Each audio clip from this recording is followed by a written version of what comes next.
আল্লাহ পাক রব্বুল আলামিন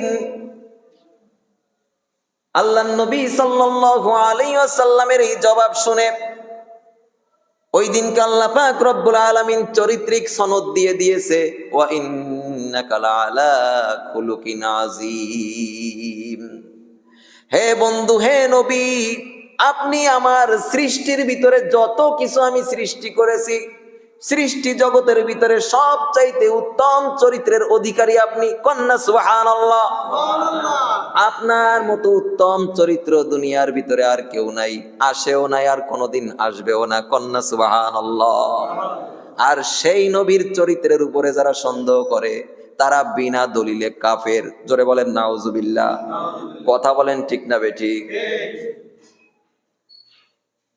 চরিত্রের উপরে সন্দেহ করে এক গ্রুপ, জোরে বলেন নাউজুবিল্লাহ।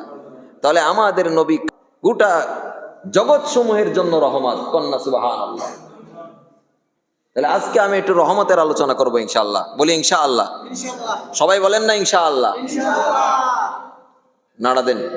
ঘুম আসে নাকি? সুন্দর করে বসেন নামাজের হলতে। রাগ করতেছেন নাকি? আমি উস্তাদ, এটা আমার দায়িত্ব, আমি এই জন্য বলি। আমার বন্ধুগণ, আল্লাহর নবী সাল্লাল্লাহু আলাইহি ওয়াসাল্লামের দেহ মুবারক কেমন ছিল এই বর্ণনা আজকে আমি একটু দেব, হাদিস শরীফ থেকে দেব। কারণ আল্লাহর নবী সাল্লাল্লাহু আলাইহি ওয়াসাল্লাম স্বপ্ন যোগেও যদি একবার দেখা দেয় তার ভাগ্যটা চিরতরে ভালো হয়ে যায়। কন্যা সুবহানাল্লাহ। নবীকে আমরা মোহাব্বত করি, কিন্তু নবী কেমন ছিলেন, নবীর চরিত্র কেমন ছিলেন, এটা আমরা জানি না, জানার চেষ্টাও করি না। এক নাম্বার, আল্লাহর নবী সাল্লাল্লাহু আলাইহি ওয়াসাল্লামের দেহ মুবারক কেমন ছিল। আল জামিউস সগীর 6452 নাম্বার হাদিস। সুয়ুতি রহমাতুল্লাহি আলাই, আল্লামা সুয়ুতি রহমাতুল্লাহ আলাই, আল জামিউস সগীর 6452 নাম্বার হাদিস।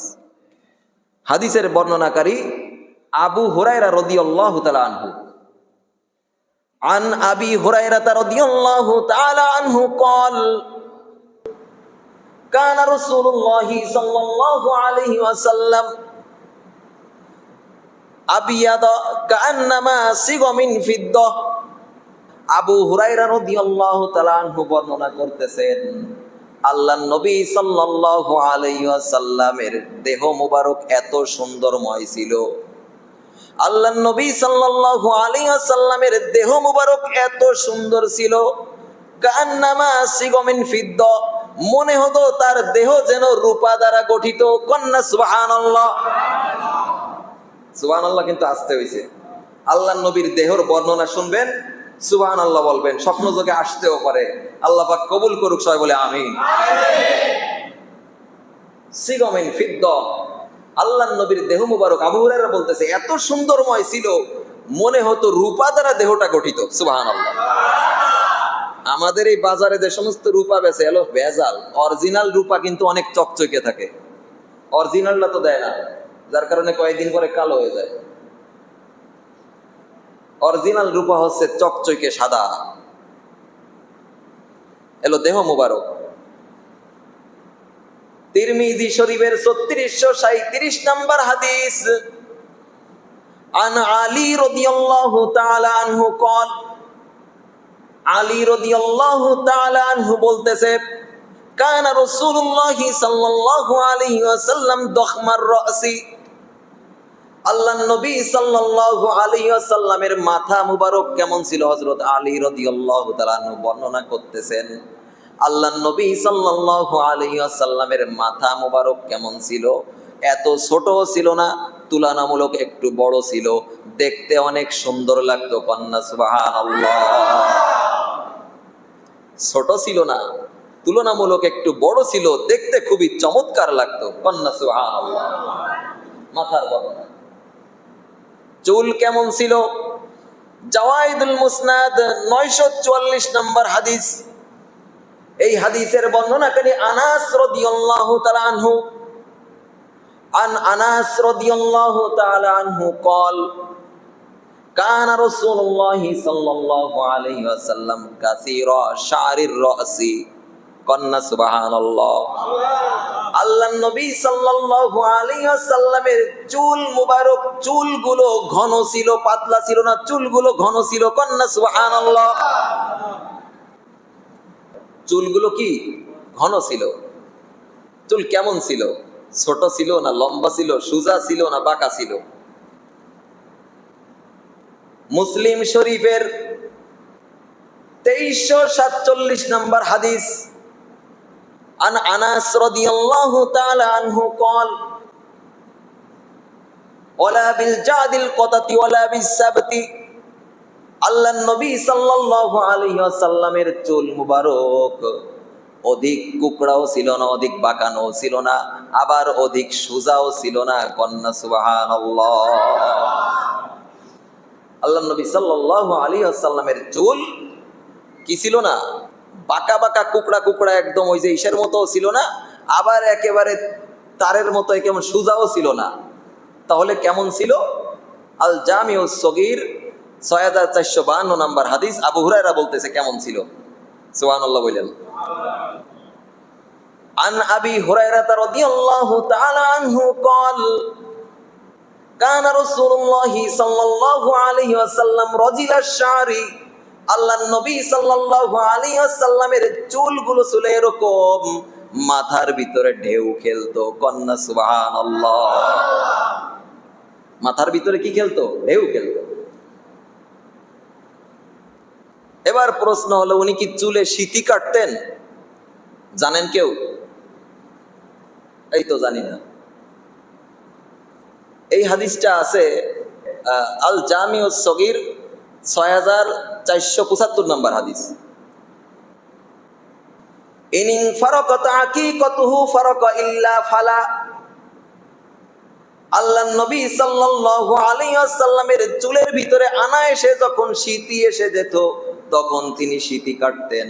আনায়েসে যদি সিঁথি এসে যেত তাহলে সিঁথি কাটতেন, অন্যথায় আল্লাহর নবী সাল্লাল্লাহু আলাইহি ওয়াসাল্লাম চুলের ভিতরে সিঁথি কাটতেন না। চুলের ভিতরে যদি আনায়েসে সিঁথি আসতো, সিঁথি বুঝছেন তো মাঝখানে রেক দিয়ে যে কাটে, যদি আনায়েসে সিঁথি এসে যেত তাহলে সিঁথি কাটতেন, যদি আনায়েসে সিঁথি না আসতো তাহলে সিঁথি কাটতেন না। সুবহানাল্লাহ। এবার প্রশ্ন, আল্লাহর নবী সাল্লাল্লাহু আলাইহি ওয়াসাল্লামের চুল কেমন ছিল? পাকা ছিল না সাদা ছিল? বর্ণনা মতে আসছে 63 বছরে। জোরে বলেন কত বছর? আমার দিক লক্ষ্য করি, মিস করবেন কিন্তু। জুমার দিন একটা ক্লাস। আল্লাহ পাক রব্বুল আলামিন বলতেছে, ইত্তাবিউ মাল্লা ইয়াসআলুকুম, ইত্তাবিউ তোমরা তাকে অনুসরণ করো, মাল্লা ইয়াসআল যে তোমাদের কাছে চায় না, মাল্লা ইয়াসআলুকুম আজরাও। বুঝতেছেন? যেই বক্তা তোমাদের কাছ থেকে মজুরি চায় না, মজুরি বয়ান করে টাকা চায় না, মজুরিওয়ালা বক্তার অভাব নাই, ঠিক না বেঠিক? কন্ট্যাক্ট করা বক্তার কি নাই? অভাব নাই। এদের বয়ানে কোনো ফায়দা হবে না, এরা মার্কেট পাইছে, ভাইরাল হয়ে গেছে, তাই ভাইরাল হয়ে গেছে। এরমের অনেক বেদাতি বক্তা আছে, ভাইরাল হয়েছে, ওরা আসলেও যুবকরা মাঠ ভরে যায়, আসলে কুরআন হাদিস কিছু কয় না, কতক্ষণ নাচানাচি করে চলে যায়। কথা বলেন ঠিক না বেঠিক? কিন্তু মানুষ হলো হুজোকে মাতাল, ওই যে হুজোকে দেখছে তাই গিয়ে জমা হয়ে যায়, এখানে ক্রাউড তৈরি করে, ভিড় তৈরি করে, আসলে কিছু না। আল্লাহ পাক রব্বুল আলামিন বলতেছে, যারা বয়ান শুনবা, ইত্তাবিউ মাল্লা ইয়াসআলুকুম আজরা ওয়া হুম মুহতাদুন।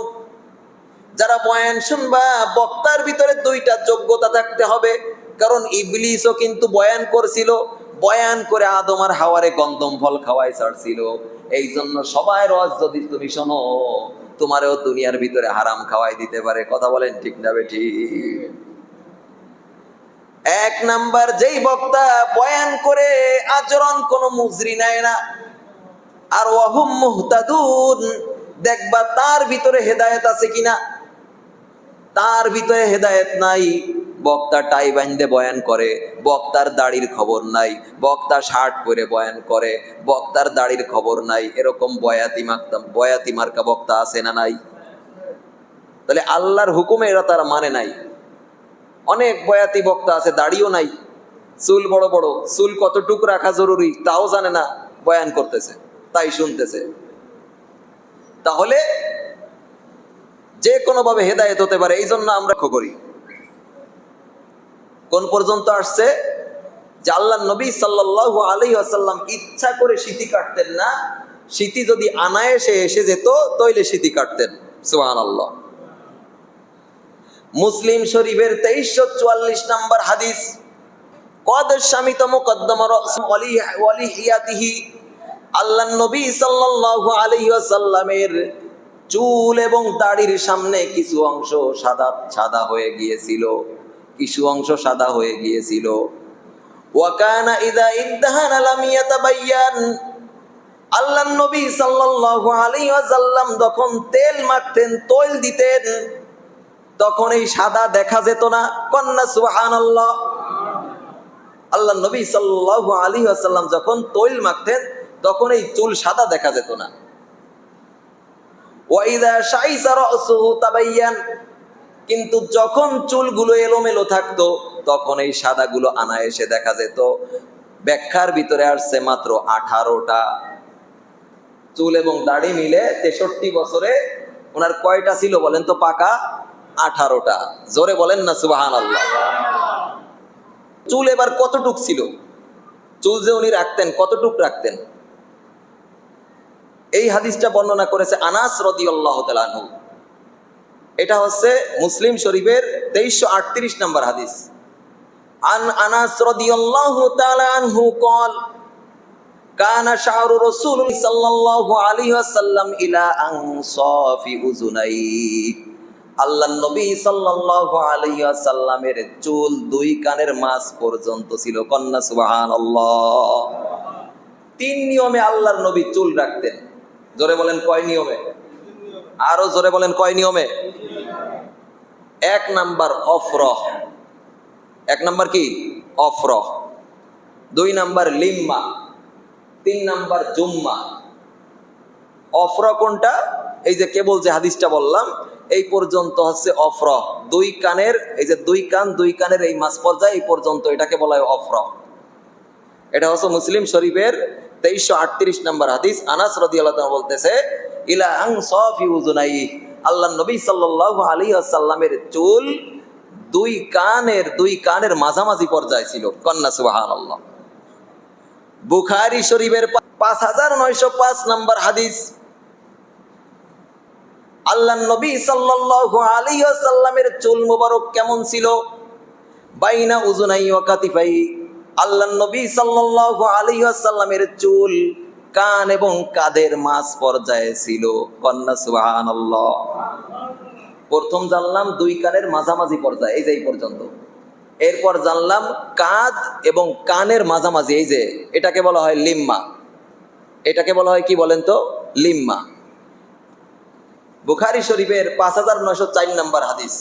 এই হাদিসটা বর্ণনা করতেছেন আনাস রাদিয়াল্লাহু তাআলা আনহু। কানা ইয়াদরিবু শা'রু সাল্লাল্লাহু আলাইহি ওয়াসাল্লাম মানকাবাই, আল্লাহর নবী সাল্লাল্লাহু আলাইহি ওয়াসাল্লামের চুল কাঁধ পর্যন্ত ছিল। কন্না সুবহানাল্লাহ। এইবার আসেন ফতোয়া দি কিছু। চুল রাখার মাসালা আছে। আমাদের দেশের যুবকরা এখন দাড়ি কাটে চুল রাখে। দাড়ি নাই, চুল রাখার জন্য একটা বয়স লাগবে। কিরকম বয়স? যেই বয়সে আপনার দাড়ি দূর থেকে দেখা যায়। শুনতেছেন তো কথা? ইয়াং কিছু ছেলে পেলে দাড়ি মাড়ি কিছু ওঠে নাই, সে কয় যে আমি চুল রাখবো। কয়েকজন আমারে কইছে যে আমি চুল রাখবো। আমি বললাম চুল রাখবি কে? কয় দেখি হিরো টিরো, সিনেমার হিরো টিরো রাহে তাই চুল রাখবো। আমি বললাম তো চুল রাখলে তো যায় যাবে না। না জায়েজের লাগে রাহে কিনা, এমনি স্টাইলের লাগে রাখবে বলে। নাউযুবিল্লাহ। চুল রাখতে হলে সর্বপ্রথম যে মাসালা যেটা দরকার সেটা হলো আপনার দাড়ি অন্তত দূর থেকে দেখা যায় যে দাড়ি আছে। দাড়ি রাখতে হবে আগে। দাড়ি সব সাইজে বেলাইছে, আবার দাড়ি রাখার বয়স হয়ে গেছে কিন্তু দাড়ি রাখে না, খালি চুল রাখছে, হবে না। চুল রাখতে হলে 3 নিয়মের যে কোনো 1 নিয়মে রাখতে হবে। 3 নিয়ম কি? 1 নাম্বার অফরহ, এই যে কান পর্যন্ত। 2 নাম্বার লিম্মা, কাঁধ এবং কানের এই মাঝ পর্যন্ত। আর মানকাবাই যেটা হলো কাঁধ পর্যন্ত, সেটা হলো কি? জুম্মা। জুম্মা হচ্ছে সবচেয়ে চুলের বড়, এর বড় আল্লাহর নবী সাল্লাল্লাহু আলাইহি ওয়াসাল্লাম রাখতেন না। কন্না সুবহানাল্লাহ। আমরা এই মাসালা অনেকে জানি না। না জানার কারণে অনেকেই কয় যে হুজুরের চুল দেখা যায় মেলা বড় হয়ে গেছে। না, চুল 3 নিয়মে, কান পর্যন্ত, কানের একটু নিচে, একদম কাঁধ পর্যন্ত, কাঁধের নিচে যেন আর না নামে। কিন্তু বর্তমান আউল ফাউল শিল্পীরা দেখবেন যে চুল বেনি করতে করতে একদম মাজা পর্যন্ত নিয়ে আইছে। আছে না নাই? জোরে বলেন আছে না নাই? চুল রাখতে হলে, সুন্নাত যদি রাখতে হয় 3 নিয়মে রাখতে হবে, দাড়িও রাখতে হবে। কথা বলেন ঠিক না বেঠিক? দাড়িও রাখতে হবে। তাহলে আজকে আমি চুল পর্যন্ত বর্ণনা দিলাম, এরপরের জন্যই কপাল, ভুরু, চোখ, মুখ, ফেস, দেহ ইত্যাদি সব বিষয় বয়ান হবে ইনশাআল্লাহ। আল্লাহ পাক কবুল করুক, সবাই বলে আমিন।